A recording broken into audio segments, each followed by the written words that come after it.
right. Well, welcome back to another Candy's World on Wheels podcast. Today we have a motorcycling icon, if only a legend in his own mind. Here we have with us today Donnie Rowe. Thank you very much for coming and spending time here with me this morning. I know it was a long trek, but I appreciate it. It was worth it. I'm pretty excited. Yeah. It's going to be an adventure for me and hopefully for you and the audience. Let's going to be an have adventure. fun with this thing. I'm sure it's going to be an adventure in Duncan's editing skills as well. Should I put my X5 helmet on now? Possibly, yes. Well, you're lucky I don't have anything within reach that I can whack you with, but I should have thought about that earlier. So, give me some background on you, Donnie. I've known you for a really long time, but how exactly did you get into motorcycling? And then, just kind of give me a timeline of you. Yeah. So I started motorcycle riding when I was very young, probably around 5. And who got you into riding? My father, my parents. Long story, we can get to it, but my parents, both of them rode motorcycles, and they went across the desert, San Padre Island, years ago on a DT 100 that you have over there. But nice. So I started on a QA50, and I don't remember the schematics of what I did, but I tore that bike up within a couple of months. Either I blew That's the not engine shocking, no. or the transmission. So my dad had to go trade it or sell it or whatever, and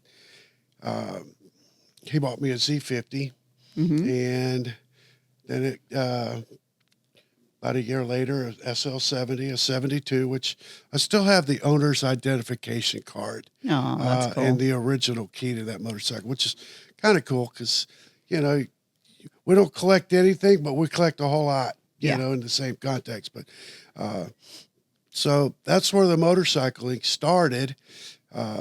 Short story about back then, we had like an outdoor motocross track. And in our neighborhood, and we had a flat track, and we went and watched the movie on any Sunday, and I think it was an Action Honda. We came home and we designed and decided with the other neighborhood kids to do this on any Sunday event. People were having flat tires and crashing. And it was awesome. It was freaking awesome. And we did laps around the flat track. Maybe that's where it all kind of began, if you will. But 3 of us had all SL70s, the green or the yellow, the red, and the blue. Awesome. Full colorway. Yeah. I had the red one. I'd restored a blue one. In one of my collections, I had an SL70, and I did the blue because I kind of like blue. But so it was that was where it started, and then moving up through the ranks. When I was 15 years old, my dad, he's going to buy me a motorcycle, a street bike. So he comes home with a 1974 Yamaha RD350. Man, I wish you still had that. I know, right? The stuff we get rid of and the stuff we should have saved. So he says, "Boy, you're only to ride this to work and back." I said, "Sure, Dad. Whatever you say." Well, it wasn't too long. I was coming and going and doing whatever I wanted to. And then on my 16th birthday, he takes me to a Honda dealership, and we buy a 1980 CB750F. So at that point, I was often running with the big boys. So that's kind of where the motorcycling began. That's how I started getting to it. My dad and my mom, I knew I used to have to get up on a step to ride my dad's Motorsport 250. And I'd truck it around the yard and ride it. But childhood was a lot of fun. I pretty much got what I wanted when it came to motorcycles. And we had fun. I mean, the if I say one more time, I'm going to but just a second. That's okay. I think we have a filter for that. Oh, good. Thank goodness. Sorry. It's okay. Don't worry about it. Not really apologizing, but sorry. But so yeah, it's cool. I had a pretty good childhood. Grew up on motorcycles, and I like to say that I have three things. I know three things: how to run my mouth, BG products, and motorcycles. I would say that is an accurate assessment of yourself. Right yes. on. Yeah. Right. So, he definitely knows how to run his mouth, y'all. Like, number one, run his mouth. Oh, Lord. I think when you were born, the doctor was like, we got a runner. We got a broke chainsaw right here. It's if I showed you my tattoo, it's got WFO all over it. Please keep that in your pants. No, it's not not that tattoo. Oh, the one that says Wendy. Yeah, never mind. I know, right? Or my wife Tracy. Oh, okay. I have a beautiful wife. She's trained me well, I guess. So there's only a couple of people in this world that probably can train me and settle me down a little bit. And my wife Tracy, she's a good one. She's taking care of me and pushed me in the right direction, because y'all know, if you know me, I've been pretty crazy in my past. Mm-hmm. But, it's the fact that you survived your young adult life is amazing. Yes, I know, isn't it crazy? Yeah. I think we were out dirt bike riding at Highland Park a couple of weeks ago, and we were just small talking, and Jan Davis was there, and I was whining about being sore, and he says, "Donnie, you're not even supposed to be here." I went, "Yeah, you're right. So let's change the subject." Quit your bitching. Right. You're supposed to be 6 feet under right now, so enjoy the soreness. Right, I'm enjoying it. Yeah. Oh my goodness. Yeah. So you got your big CB 650? 750F, the yes. Super Sport. The Super Sport. And then where did that lead you? How did that push you into the trajectory of motorcycling? So my buddy Dino swims. Everyone knows Dino. Well, not everybody, but they will. Yeah, everybody. Yeah, not so many people, but he's also a little myth in his mind. But he and his younger brother, Mitch, Mitch and I went to school together, and we hooked up, and eventually we all three moved in an apartment together in Clarkston, Georgia, which is a whole nother story. For anybody who's ever seen like the Motley Crue remake of their life, like when they're all in that apartment and it's chaos and parties all the time, just imagine that and throw motorcycles in there. That's pretty much that story. And the motorcycles went inside the apartment. Yes. And there was many occasions where we had to stash them because we're running from the cops. But there's all kinds of crazy stories. But anywho, Mitch and I hung out. I met Dino, and we all ended up moving in together. Dino started road racing, but that wasn't my first road race that I'd ever been to. In '82, I went to Alabama, Talladega, and watched the AMA Superbikes race out there. So that was my kind of introduction to road racing. Dean started racing. I started going around the racetrack, and before you know it, I was going through a rider school. And I bought a VF 500F Interceptor, and from Wally's Honda up in Gainesville. Yep. I take that back. I had a deposit at Wally's, but they didn't have one.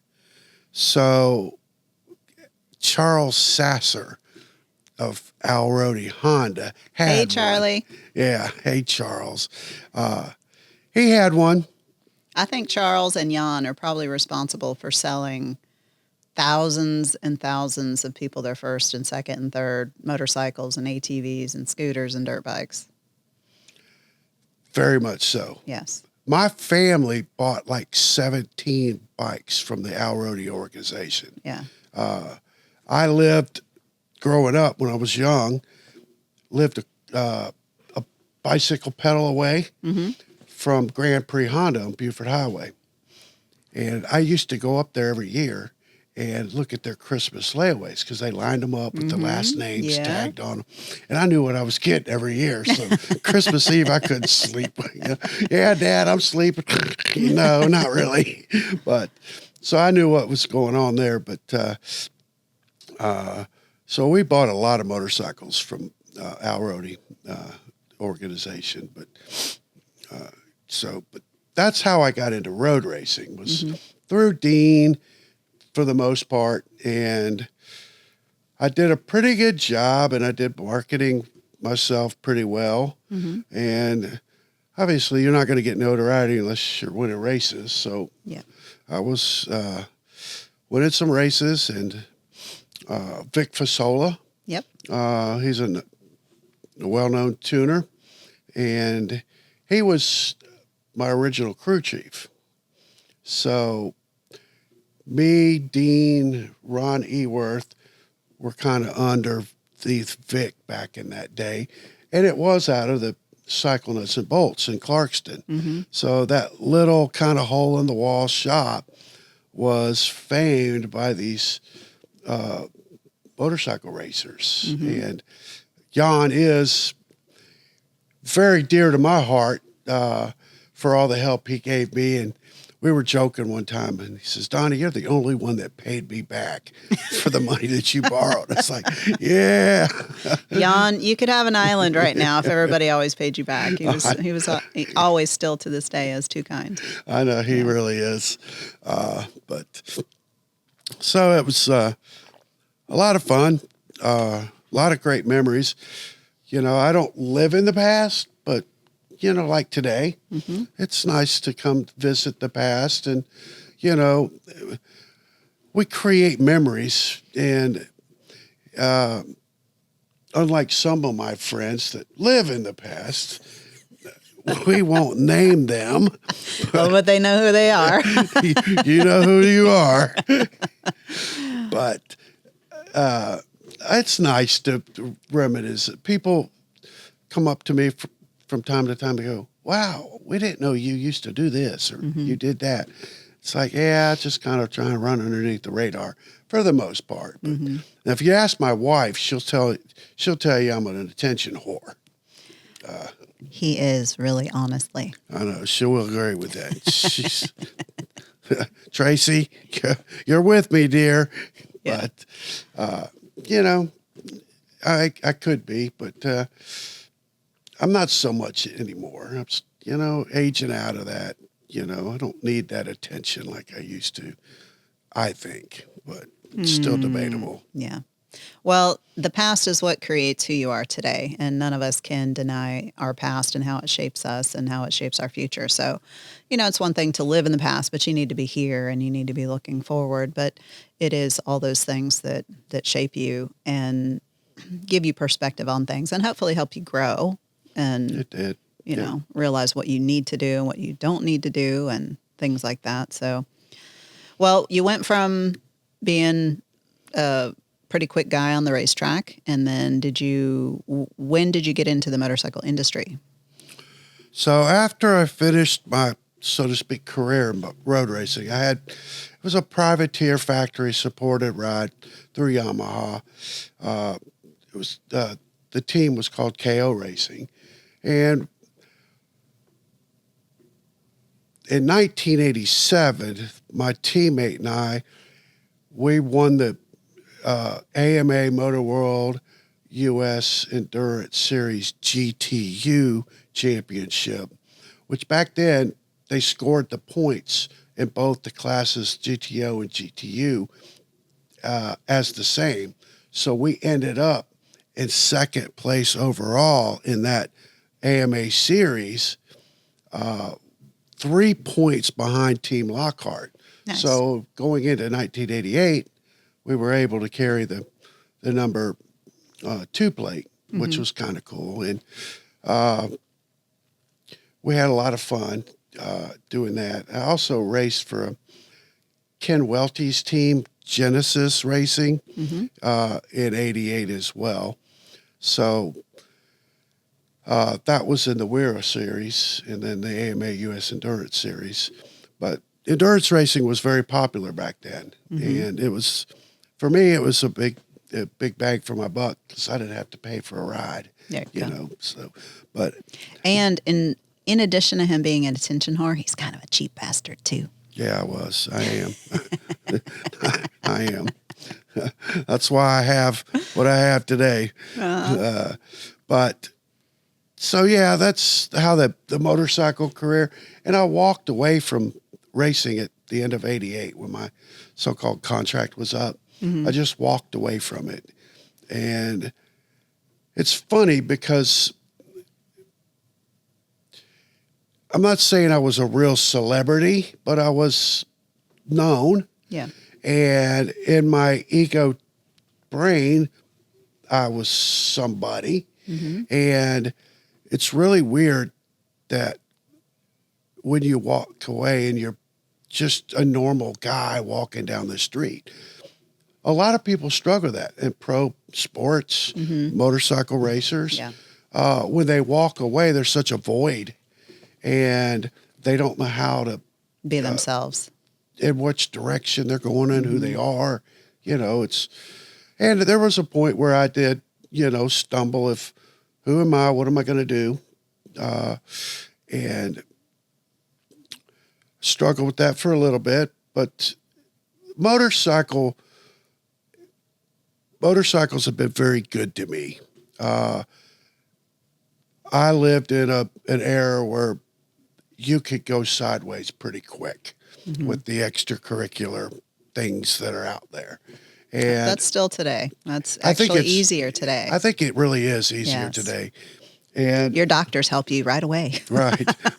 They'll throw meds at you that you know, we didn't have back then. But so I think motorcycling has really been a gift to me because it gave me the direction and the motivation to do something different rather than get high every day, you know. Yeah.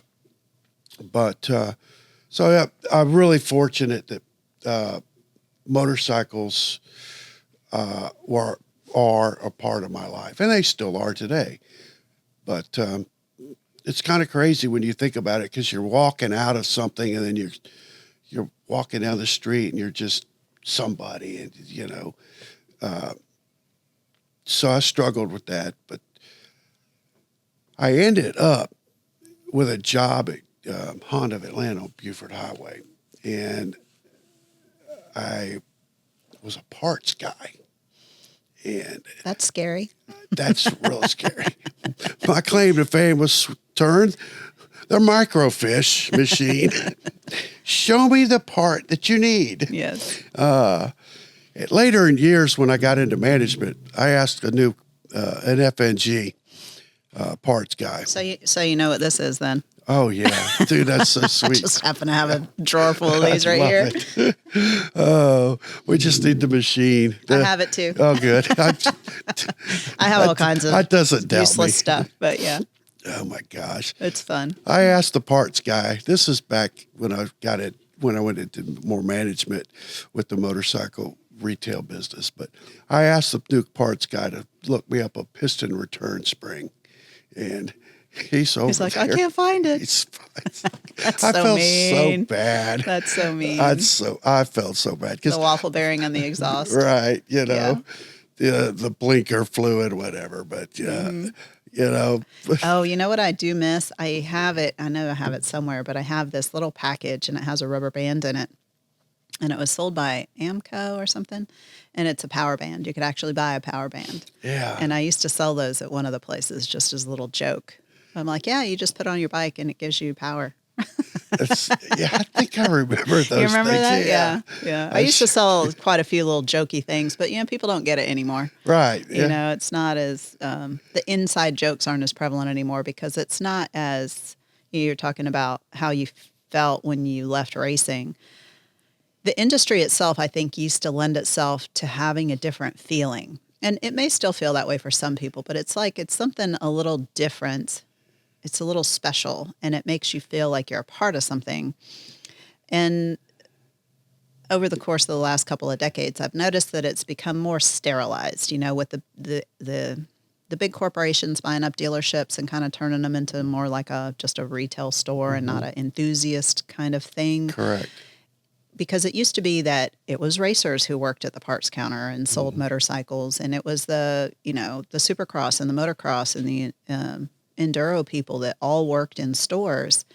And when you have the people that are really passionate and really doing it, it lends itself a little bit of a different atmosphere than when it's just that next smiling face for the whatever minimum wage it is because they thought it'd be cool to work there for a little bit. And they're not really feeding into the enthusiast aspect of things. And it's really starkly evident when these bigger companies end up with boards. When any company ends up with a board, you suck the soul out of it because now you're not concerned about your customers and the products. You're concerned about your profits. And we've talked about that a lot lately with one of the number one, well, they're not even number one anymore, but the iconic American brand, which we don't have to get into all that, but right. Just going back to how you felt about it and everybody that worked in shops was part of it 7 days a week. 7 days a week. We would leave when I was working at Roswell. I'd leave on the weekend, ride out to Talladega, be a corner worker, sleep on my motorcycle at the gate, come back, be at work Monday morning, ready to go. It was 7 days a week, all the time. We'd go and hang out at people's houses and race little dirt bikes in people's backyards at night. And we'd go out to Waleska and ride out there on the ridges. And it was just nonstop motorcycling. And I'm sure, and I know it does still exist in a lot of stores, but not in the capacity that it used to. That's what we're missing in the motorcycle industry today. We're missing that aspect. Yeah, I agree that it's probably happening, but not the mini bikes in the backyard and these organized rides and these gatherings. You do a good job at WOW, but where the industry is missing that connect, that passion that we had sleeping on our motorcycle, doing those kind of things. And that's a different subject. Like, well, how do we address that today?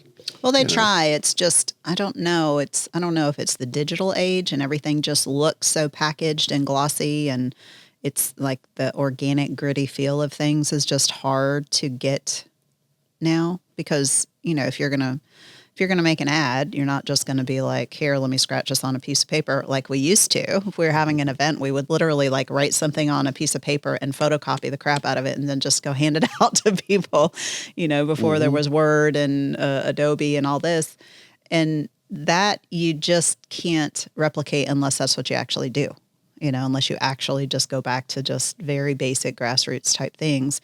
And it's just that the society itself here in the United States just has put motorcycling into a certain dangerous category that, only certain people are doing it. And there was just an article in USA Today that I saw on LinkedIn about how motocross is the most deadly sport for children. And of course, there was lots of comments made about it. But why is USA Today even looking at motorcycling? Why are they looking at it, and why are they looking at it in a disparaging way? Because I guarantee you, bicycles, skateboards, e-bikes, there's way more dangerous things for children.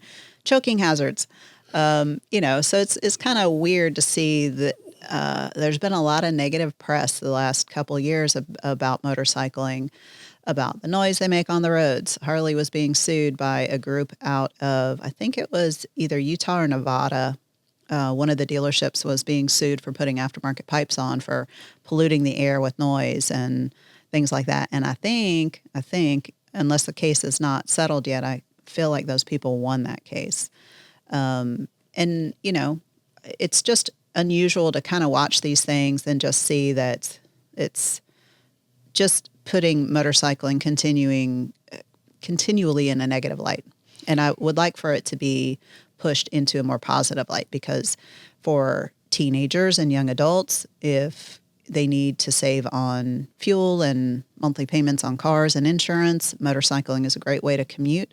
But we need the roads to be safer for them, because they have gotten very dangerous with all the distracted driving. But if there's more motorcyclists on the road, people pay more attention to it, they're aware of them, and it would be better overall. It teaches people a lot of things, hand-eye coordination, mechanical skills that people are not getting anymore. Mm-hmm. So it's something that obviously I'm trying really hard to push in a different direction. The events, that we hold here and the little gatherings are a big part of that, getting people to connect. And, socializing is not a skill that everybody has nowadays, and bringing people together to allow them to socialize in person and not on their phones is a big deal. So I would like to get it back to that feeling of really, really good community. And we do, I'm not saying it's not there, but it's just different from what we experienced in the real heyday of motorcycling, when it was very commonplace for many, many households to have a bike in the garage or the carport, and very commonplace for, you'd see 20 or 30 of them in the high school parking lot. And now if you see one or two, I think that's rare. College campuses, definitely there's been a increase in the last few years of scooters, particularly the Chinese brands, because they're cheap and, it's easy for them to get around on campus on them. But there's been a couple of videos that I've seen of scooter and motorcycle parades on college campuses. And I'm like, yes, go for it.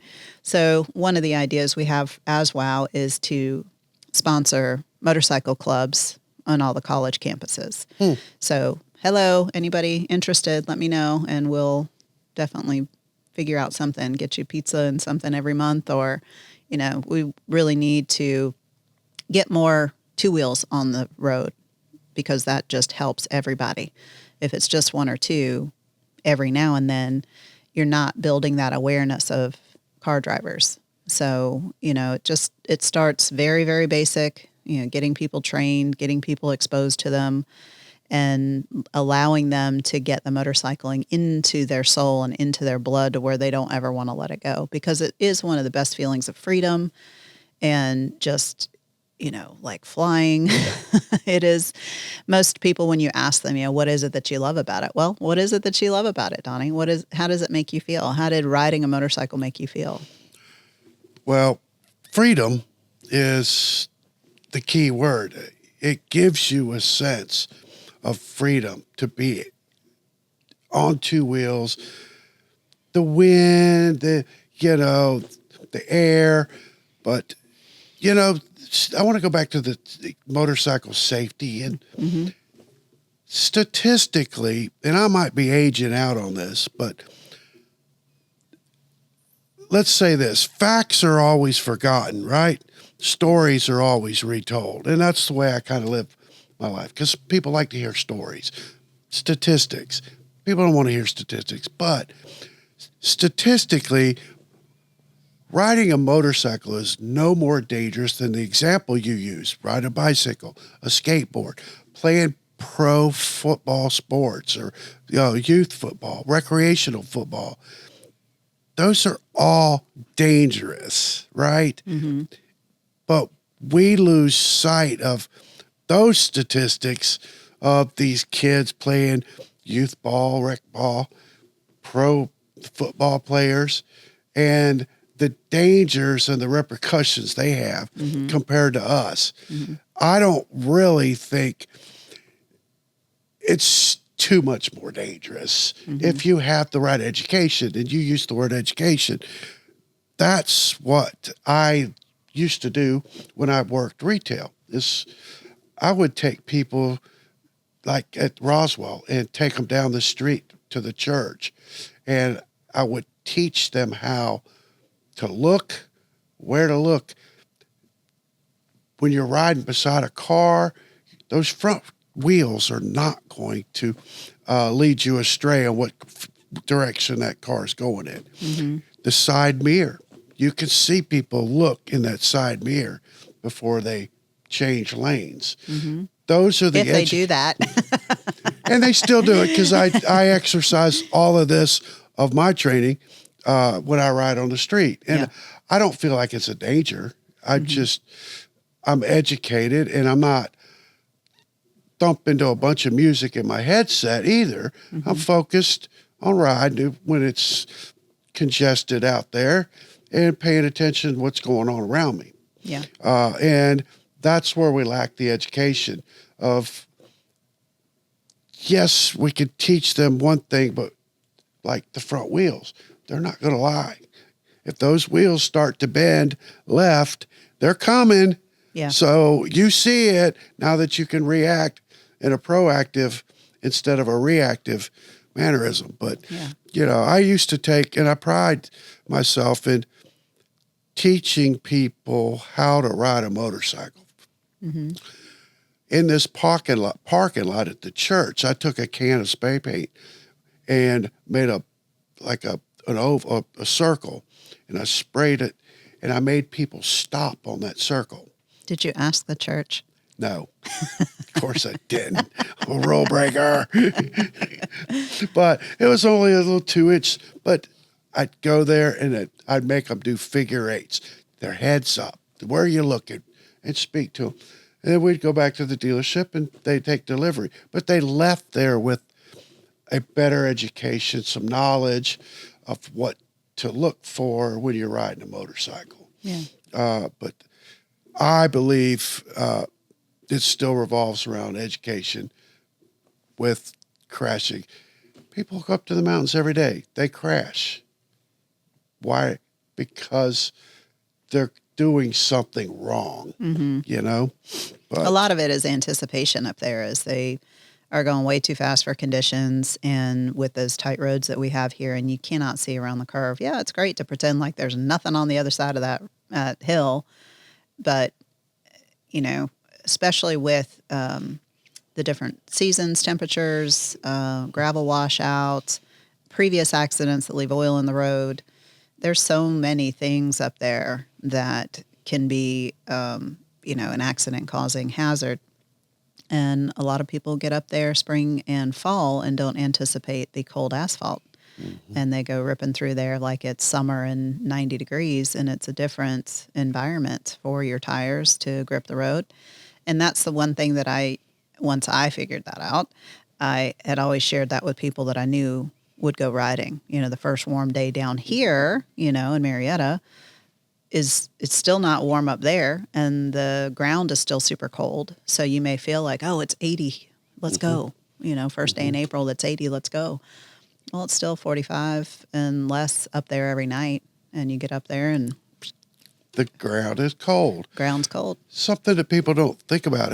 I'm an example of it, but we do heat cycle the tires, and by the time those tires are worn enough where the consumer goes, "Hey, I need to get new tires," the aspect of how many times those tires have been heat cycled too.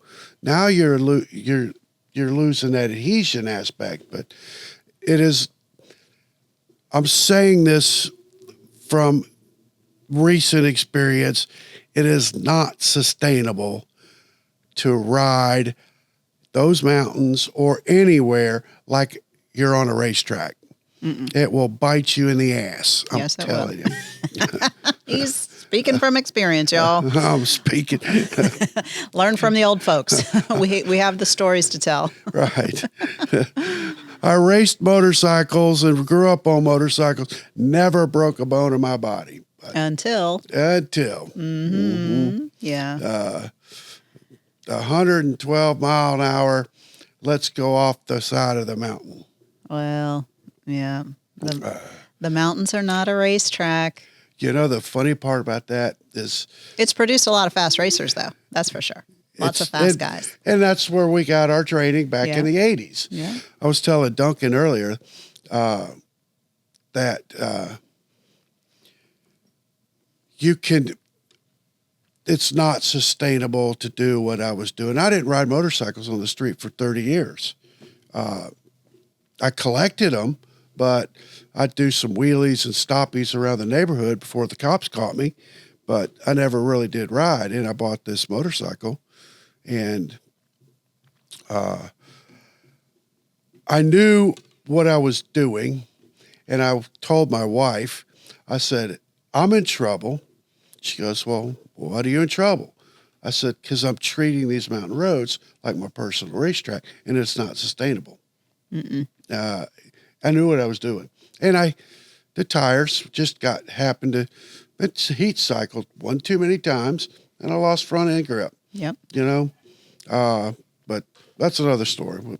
Yeah. We'll just so back to your it. education story when you were selling motorcycles. Can you remember like one of your best stories of selling a first bike, or what was a very good memory that stays with you from those days?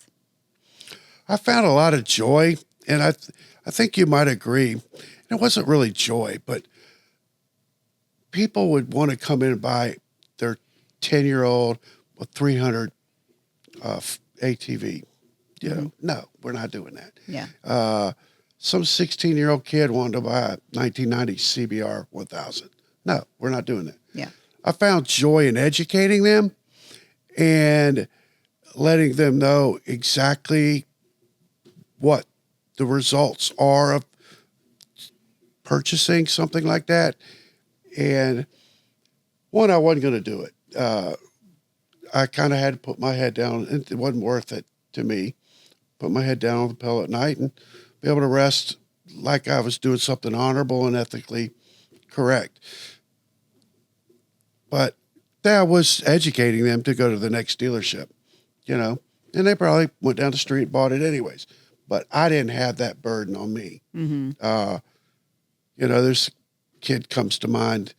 He bought a CBR 1000 from a different dealership because I wouldn't sell it to him at Honda of Atlanta. A week later, he's in the hospital and he's totaled his motorcycle. And it's not that I find joy that he did that, but I found joy in educating people, if joy is the right word. And fulfillment. It's just having them have a different understanding of perspective of what they were doing was probably not the best for the kid, the person, or the industry. Because now, if you spook that kid and he gets hurt, we've lost him. And it just wasn't the honorable thing to do. Some of it was the Consumer Product Safety Commission. Sure. They had kind of drilled that into our heads as salespeople. But, well, it's because that was the ultimate warning tag from lawsuits. When the three-wheelers were out there, the ATCs, I mean, people, adults and kids, were getting hurt left and right. Similarly, I think we'll see that with the Surons and the e-bikes now because, kids are getting terribly hurt because these things are fast and they already are not wearing hardly any, it's a state law. You're supposed to be wearing a bicycle helmet, but a lot of these kids I see running down the street don't have helmets, gloves, elbow, knee guards, nothing. But they're carrying 40 miles an hour, 50, 60 downhill. It's crazy. Those things are fast, too. They are fast. And we're going to have another, I mark my words, we're going to have another consumer safety thing happen where we're not going to be able to sell, kids are not going to be able to buy these. Parents are not going to be able to buy them for the kids. Yep. The e-bikes. Yeah, the e-bikes. Yep. 100%. Because I think if we couldn't sell ATCs back in the day where there was a lot of private land to ride and, should have been a little bit more protected, but that was more or less like a bad design.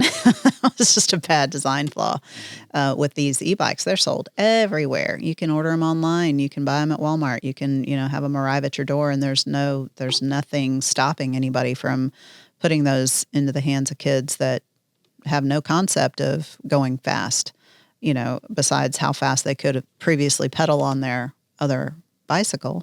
Now you give them something that really, doubles or triples that speed but with no education. There's no, you know, you need to be real careful, and this is how you need to do this, and this is how you scrub off speed, and you don't go downhill, you know, trying to see how fast you can possibly go. So you know, history repeats itself. It does. And I mean, I agree. There's probably something coming down the pike. I think some of these municipalities are starting to look at that stuff. The e-bikes on the sidewalks and the dangers that these kids are putting themselves and other people in. So you're probably right. There's something coming down the pike. When they put in those bird scooters downtown, and you see they're a trip hazard that people just throw them all over the place. I mean, those, I know they put them in for like a convenience for people, but you know, I'd just as soon not even see those things there, because it would be one thing if society had, you know, standards of how everybody acts, but I see more of them just strewn about than parked in a nice, neat fashion like they're supposed to. Right. What about the safety aspects? Because they are treated like trash. Yeah. And abused. You know, you get on one that's got very little tire pressure, and now it's going to change the entire characteristic of the way that thing rides. Yeah. So I think it's a phase, and unless things were to change drastically, I just don't see how those can be, you know, sustainable for the long haul either, because I know people fall on those things all the time, and I'm sure Atlanta PD would have tons and tons of stories. Of course they do. We just don't. Probably a lot of funny ones too. Right. I can only imagine. I want to see some of the funny ones. Yes, I'm sure we can arrange that. You know, the craziest videos on downtown Atlanta scooter market. Yes. You know, kind of thing. But yeah, so safety is an education. I mean, I think that's what our industry is missing most, is understanding motorcycling versus what all other recreational venues are out there. And if we treat and educate properly, then we can continue to grow the industry. I think, and you might know this, Candy, but I think the manufacturers are moving backwards to like a 500, an entry level displacement motorcycle. Yes. What happened is they were chasing the disposable income. Honda was chasing it. Harley was chasing it. Yamaha. Everybody was chasing it with big touring trikes, bigger cruisers for the people, you know, 50 plus. Well, everybody kind of forgot to advertise to kids and to teenagers and young adults for like a decade. Like, oopsie, we forgot. And you can look back. I have the motorcycle industry sales over the decades at that point. This was probably 15 years ago or so.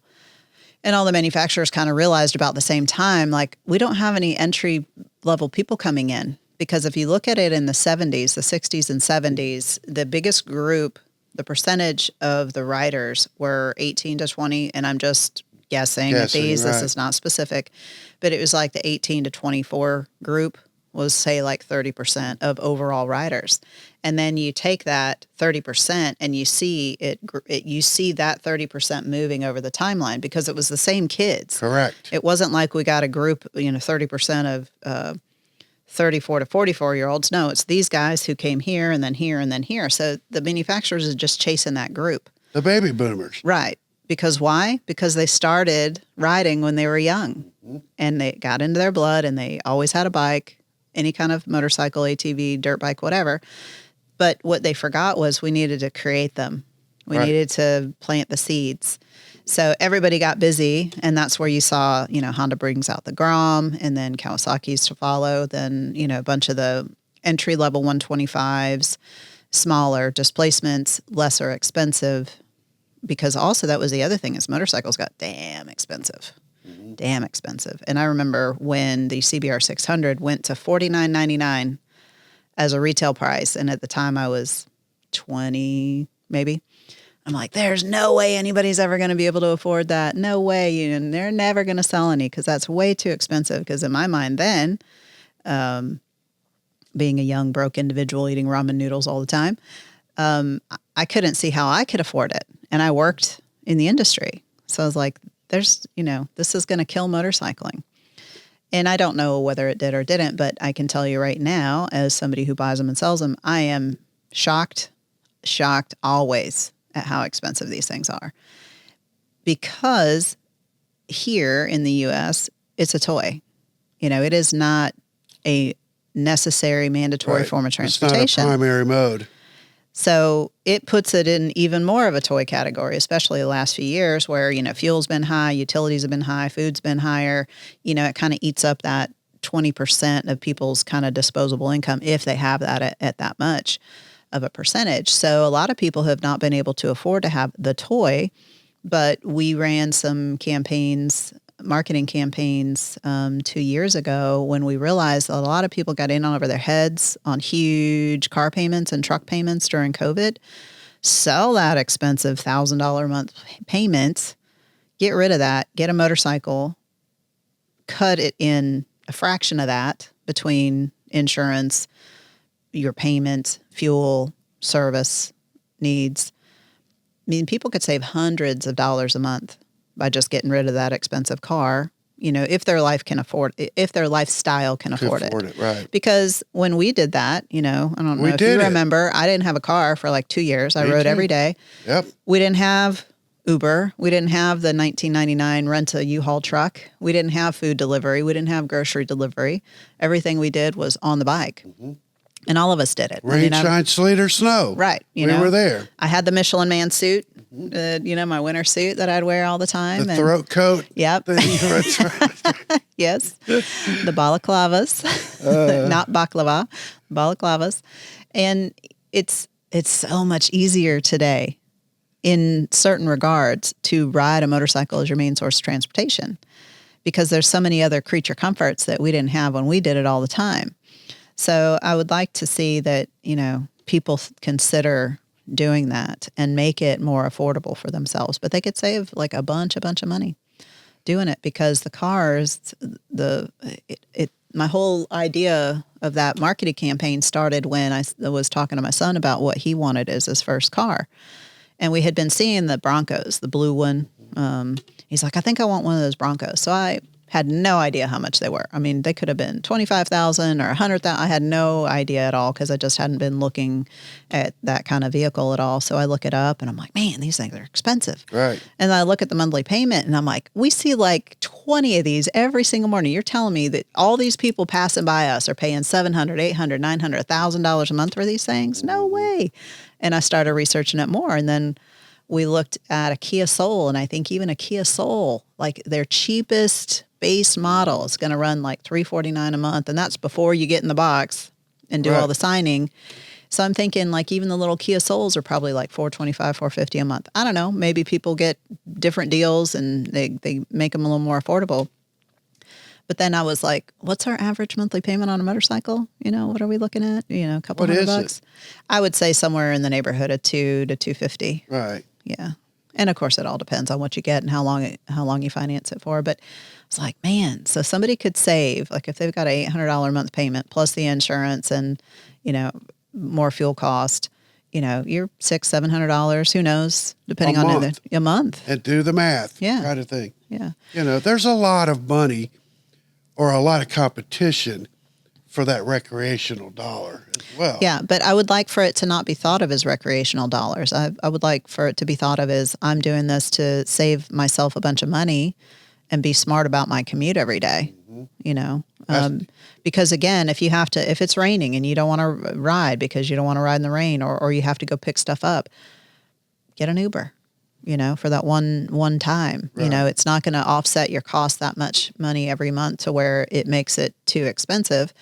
There's so many options, that we didn't have before to still make it very economically affordable to ride a bike every day for your main transportation. But then also when you do need to do those other things, so many ways of having it done that's still not going to break the bank for you. So that's been our push, and I hope more people adopt that thinking. I like the way because like you said, we both we rode motorcycles, and that was our only mode of transportation for many years. It wasn't just... And it was accepted. It was very accepted. Right. And we managed. I mean, back then we had tank bags, but everybody wears a backpack. Yeah. You know, you can manage. And the idea of the Uber, because we didn't have Ubers, so you could take an Uber down to the grocery store and load up. I mean... Well, you know, now you can Instacart the groceries to you. Yeah, that you know, you have your. It is the most expensive way. I'm not promoting you just start being a shut-in and deliver all your stuff, but if you have to, you know, you have that option, and it doesn't break the bank to do it occasionally. But you know, I remember people that would just strap milk carts to the back seat of their bikes, and that's their grocery thing. Right. And a friend of mine sent me a picture. He was in the store shopping on his motorcycle. He has like his bananas and all this stuff in his helmet. He was using his helmet as his little shopping cart. So, and you know, you get your tires changed and you ride in with the tires around you. Yeah, I think all of us did that once or twice, and it's just funny. And also to see the people look at you when you're at a stoplight and they're like, "What are you doing?" You know. So what do we do to bring that next generation in? What is it that we do to educate them, to bring them in? Keep duplicating Duncan. Keep duplicating the young people that we have coming in here every day, and engage with them and just make them part of the community where they want to grow it. And there is still very much a keeping up with the Joneses kind of factor today, especially with social media. So we just have to pull in the new things, and instead of promoting the negative side of things, which unfortunately is always the stuff that's going to get the most views, you know, keep pushing the fun, feel good, warm fuzzies of I'm hanging out with my friends and we're riding motorcycles, and you know what, we're going to put our phones away and we're going to live life and we're going to have an adventure. And this is what I want to do because it gives me a thrill and it makes me feel alive. And I'm not living life through a screen. I'm living my life right here on the road and feeling it and smelling it and seeing it and experiencing it. And I would like to see more young people wanting to do longer trips, cross-country trips. There was some people that I had talked to a couple of years ago about helping them get across the country and having them film it, because that was something that we used to always do too, was we would say, let's plan a big trip. Let's go here. Let's go there. Let's ride to the racetracks. Let's, you know, ride to Daytona. Let's ride to this event. And it's not as prevalent as it used to be, but it is something that I think people would enjoy tremendously if they started doing that and, you know, making destination trips on motorcycles and seeing the country that way. Don't you find that some of this responsibility or it lies upon the manufacturer? Well, the manufacturers all have their hands full, with the exception of a few players in the United States. Like if you just, let's pick on Honda. Honda is Honda Motor Company. They are not Honda Motorcycle Company, even though they were founded by, you know, Mr. Honda and his little pistons and into the racing world. Motorcycling is nothing to them anymore. You know, they're making motors, they're making robots, they're making rocket parts. Motorcycling is how they came to be, and I'm sure there's some respect for it. But if Honda shut up their motorcycle division here in the United States tomorrow, it's not hurting them. Now in Japan's culture for motorcycles is incredibly strong. Well, Europe. But here in the U.S., like the manufacturers are only going to do so much, and they do try in some regards. But again, like I said, the overall, the companies, you know, Kawasaki has all of theirs, you know, every single one of them pretty much, with the exception of the exclusives, which is, you know, Harley, Polaris. And I think Polaris has their industries as well. But not just many sole-focused motorcycle-only entities. Right. They're diversified. And that, again, like we said, the corporatification, if that's the right word, of the industry, because all of it has, in the United States, all of it has its roots based in racing, the majority of it. And it was something that the racing is what got everybody into it, and what fed the streets riding and what fed the off-road stuff was from the enduro racing and the motocross and the supercross.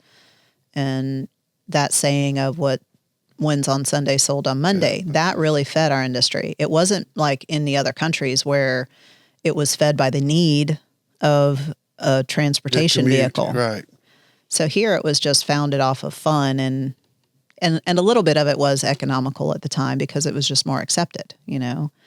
The U.S. was smaller. It was, you know, there was more rural areas where people could have all these things and ride them all day long and not have any issues. But between not having places to ride now and the cost of them, you know, I don't remember how much the 50s were back in those days, but I think they were less than $1,000. $599. Yeah, I mean, you're not touching anything like that. Yeah, you're buying a plastic something from Walmart for $5.99 now. Right.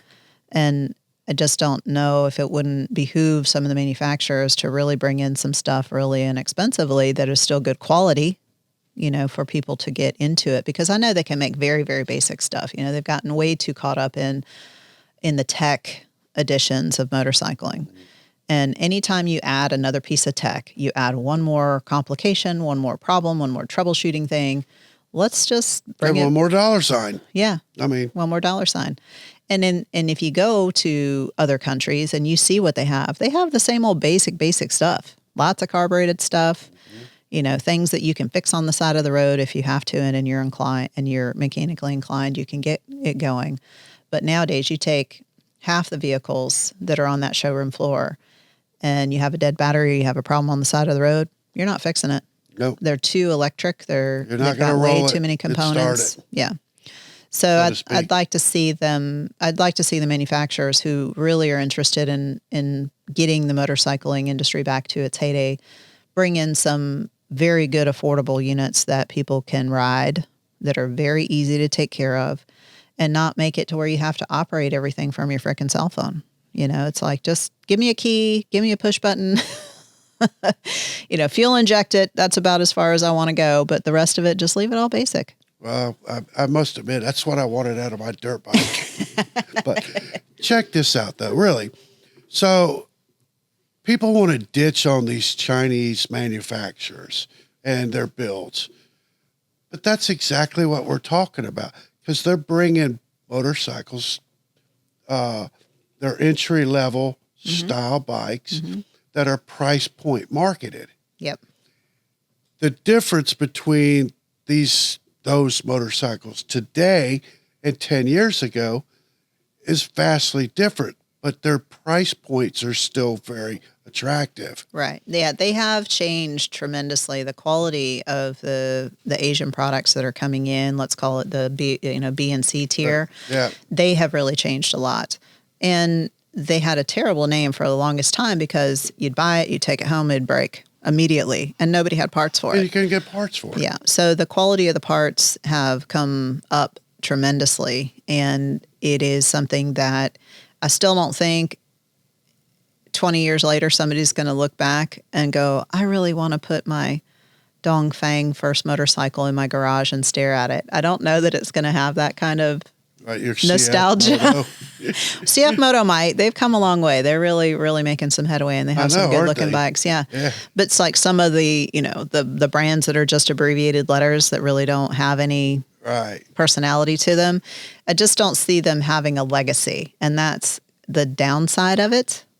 Because, it was the first bike. But then when you go, what was your first bike? And they go, I don't know, some Chinese something or another.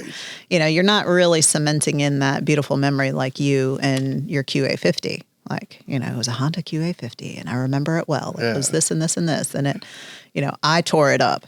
It wasn't that it tore itself up and I couldn't get it fixed. So, it also, we have to stop thinking that we have an endless pool of people to draw from into motorcycling. Because if you have somebody that comes in and they want to start riding, but they don't have a lot of money and they get like a B or C level brand, and they have problem after problem with it. They're going to be like, screw this. This is too difficult. This is costing me too much money. This is always straining me. This is always a pain in my butt. I can't get any help with it. I'm just not going to do it, because people have choices.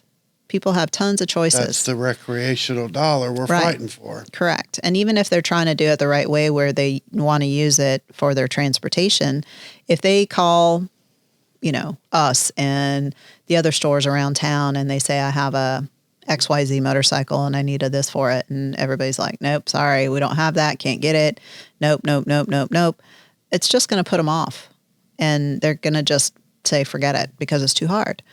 And that is where I would like to see the industry take a little bit of a different stance on the quality of products that are brought here and the support for them. Like, if you bring in a product, you should have to support it, and you should have to be responsible for telling that person where they can get products from, either it's directly from them or have an ability to, get those parts to a dealer who's willing, to put it on there. But a lot of dealers, because of such a bad reputation of the B and C level bikes, they don't want to do it, because they know that, all right, well, I'm going to replace this lever that was made of really crappy pot metal, and then the next thing, this is going to break and that's going to break. And the dealers don't want that on themselves, because we already have enough technical difficulties with motorcycles, as it is, because the mechanical vehicles, you never know, like electrical system components don't, say, hey, I'm going to stop working tomorrow. And the technology with those motorcycles is, but I think the Chinese market, or the Asian market, you call it, I think they're doing pretty well today by that entry point. And to your point, that it's not that you're going to hang your legacy of the QA50 mentality, but it does make it attractive for that recreational dollar. And the skill sets that we're teaching, you spoke about that earlier. There's so many different things that motorcycle teaches, and they carry those skills that they learned, and that's what people forget or they don't know is, those things, because you can transfer that over to driving your car when you're 16 or, whatever, many different aspects of life. And to me, that's what we need to promote, is something, what are the benefits? We sell features and benefits. Yeah. Speaking of selling features and benefits, you now have left the motorcycle industry after some time, and you've been working for a company called BG Products. Yeah. So how does that still give you that motorcycle community feel? And, what has that done for your life? And how do you keep motorcycles tied into it? It gives me the time to play with motorcycles. Gives me the money. BG, the company I work for, is a distributor.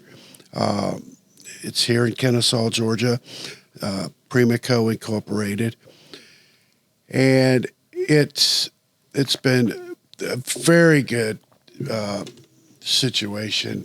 career for me. I'm a salesman, but I don't sell the steak. I sell the sizzle, right? So I've got to be careful, because if I meet a technician that wants the steak, it's like, time out, hold on, let me get my brain wrapped around the chemistry and things of that nature to be able to communicate. But I traditionally sell the sizzle and not the steak behind it. But it's been a really good opportunity, and I've been doing it for 25 years, on and on. I took a little bit of a break about 7 years ago, but it's been a really good thing for me. Well, tell me your very best memory of motorcycling. Sum it up in one memory. The best memory of motorcycling. Probably either that 74 RD 350 because I was so young, or that CB 750 when I was 16. Yeah. In that world of memories and what impact and what it did to structure me as a young adult kind of thing, and moving. I mean, motorcycles didn't save my life, but they're a part of my life. And people ask me today, do you still ride? Well, of course I still ride. I'm always going to ride. That's not my makeup. I mean, do I have motorcycles? Yeah. I've got some restored, some old school stuff. I did sell a lot of them, my mini bikes and CB 100s and silly bikes, but I kept a couple of core bikes that I want to keep. But probably those memories. I mean, racing it's a lot of people don't get to experience what I experienced in life, right? In racing, going to Japan and, touring around the country and, those experiences a lot of people don't get to have. And so my life is really full of them, and it's like you. I mean, look at the empire, the legacy that you're building. And what is one of your greatest moments? Well, you probably have several. I mean, the vision of the studio, to me I think this is freaking awesome. Did I say freaking? Yeah, because I could have used another word. But I mean, so there's a lot of great memories, and motorcycles have been very good to me. And my dad taught me how to crash the right way. Well, that's good. There's a right way and a wrong way. Speaking of my parents or my dad, I come from a family of racing, so to speak. My grandfather on my mom's side was killed on a racetrack, Lorain County Speedway up in Ohio. My mother, she was the very first woman to be able to drive a car in a demolition derby. Awesome. And this was back in the 60s, but they would not allow her to do that for weeks and weeks as she kept going back every Friday night or Saturday night. And just for all of you who are wondering, she was probably pregnant with Donnie when, he was being cooked up. So it probably explains a lot. My mom is she's where I get a lot of it from. And, the number on her car was 36, 24, 36. But they finally broke down and said, ma'am, if you want to do this, we're going to let you do this. And she ended up winning it. And they were all these men were, well, we thought you were going to be last and la, la, la, la. Mom, I love you. But my father raced motorcycles and, I've got a picture of an R5 road race bike, but I come from a background of motorcycles, and I think I told y'all, I don't know if I said it on camera, but they went across the desert. They had to carry their food, their gas, their water. Yep. And my mom rode that Yamaha DT100, which does look pretty small, Duncan.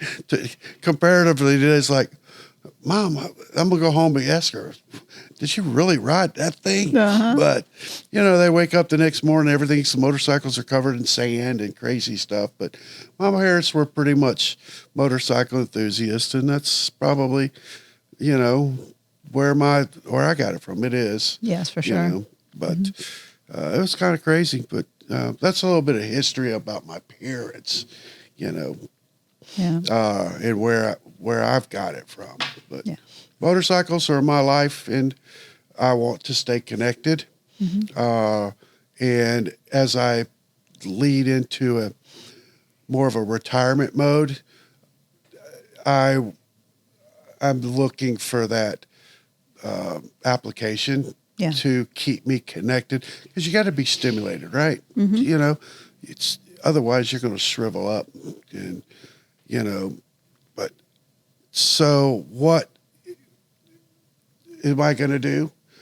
I'm looking at different opportunities that I could do to keep me stimulated, keep me enthused, and help other people within the motorcycle industry. That's my life. I mean, motorcycles are my life, and I love them.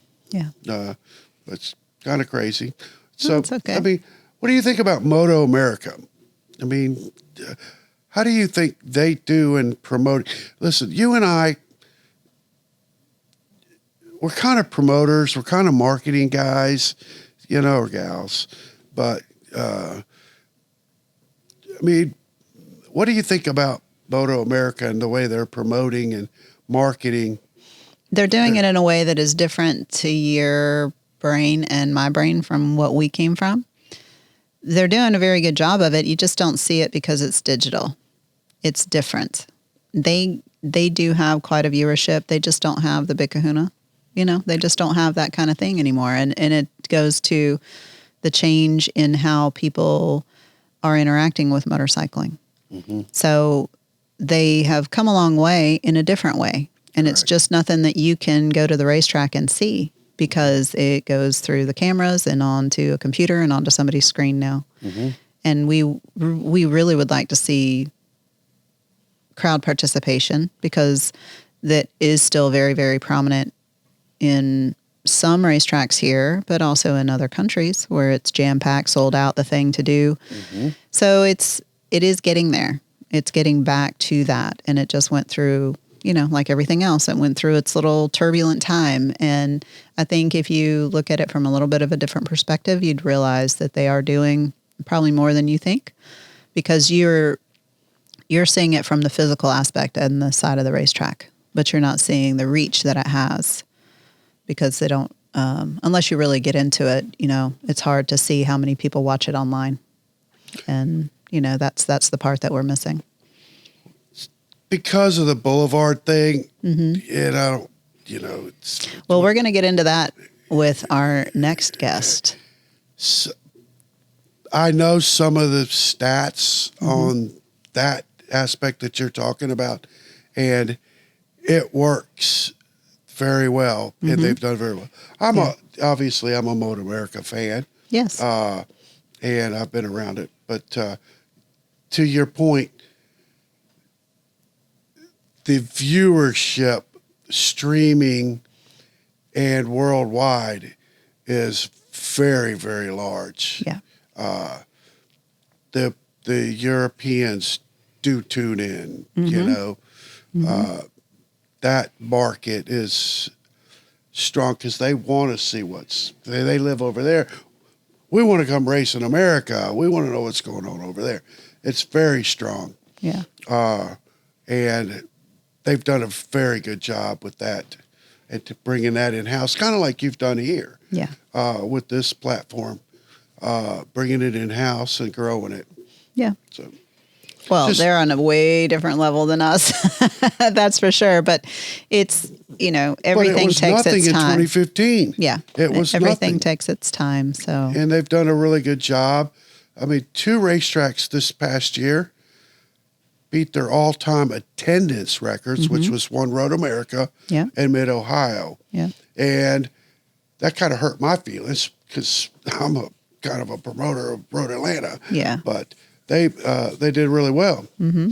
Well, that's why I say, some tracks are still killing it. It just depends on the people around it and how motorcycling is within their communities there. You just have to have a stronger motorcycle sense of, that's the thing for them to go and do. So how would you, and I don't know if we're running out of time. I don't even know what time it is. Yeah, we're to the end. Oh, we are. See, I guess we can talk forever. Yes, you can, Donnie. You can definitely run that mouth. That's okay.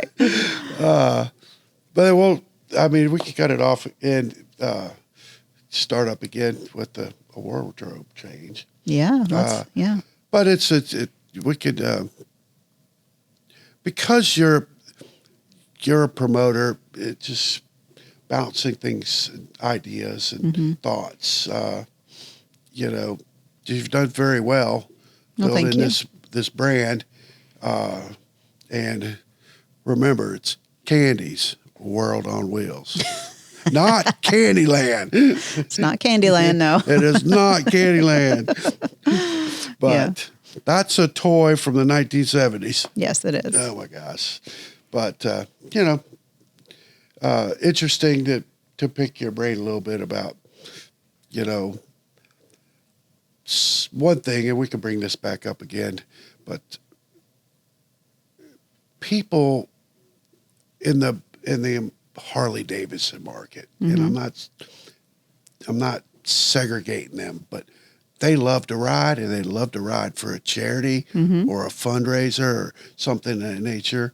And my brain spins around, if we organize a ride to a racetrack and give 75, 85% to a charitable relationship, and put these people in, expose them to motorcycle racing. Because it's the advertising, the cost of acquiring a customer.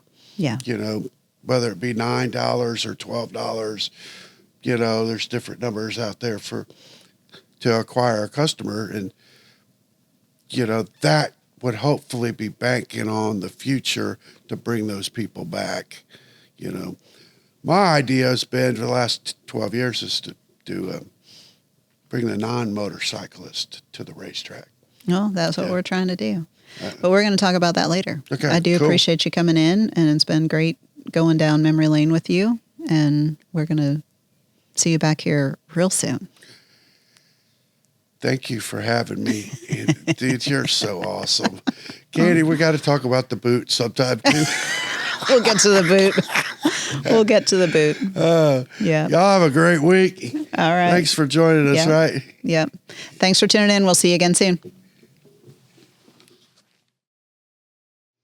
Thank you for tuning in to Candy's World on Wheels podcast. Leave a review anywhere that you're listening to this podcast, please, and thank you. Reviews really do make a very big difference in the growth of our channel. All right, Donnie, well, you ready? Uh-huh. You got to take your board there, and that's how we get started. Okay, so what do I do? You point it, this is your camera right here. Okay. So you point it at that camera, and then you just do this, and then we're off. Okay, don't say anything. Okay. You can do whatever. We go. Yeah. Ready, set, go. Good morning. Welcome to Candy's on Wheels. This will be an episode that we will not forget. Proudly sponsored by no other than Wow. Wow Motorcycles. Wow Motorcycles, Atlanta, Georgia. All right. There you go. All right. So. All right.